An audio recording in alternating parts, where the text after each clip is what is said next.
ए आरु खान ए यस्तो रुखाका टुप्पा के गर्नु हौ आरु कस्तो छ मिठो छ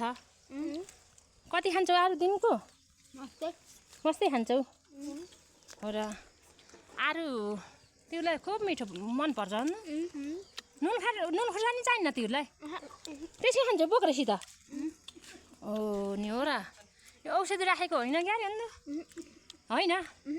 बेच्न लान्छौ कि नै लान्न ए बसेर रुखा टुप्पा बसेर खाने हौ हो र ए तिमीहरू कतिमा पढ्छौ म साथै यो छमा तर कतिमा पढ्छस् छमा तैँले साथमा हो र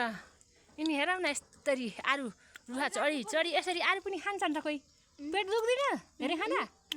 दुख्दिन पेट दुख्ला नि पखाला लाग्ला फेरि हस्पिटल लान पर्छ क्या अरे धेरै नखाऊ है ठिक देवी तिम्रै शरण परेमा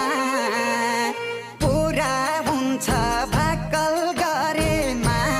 जय जय भगवती सुपा देवी देउराली कि माई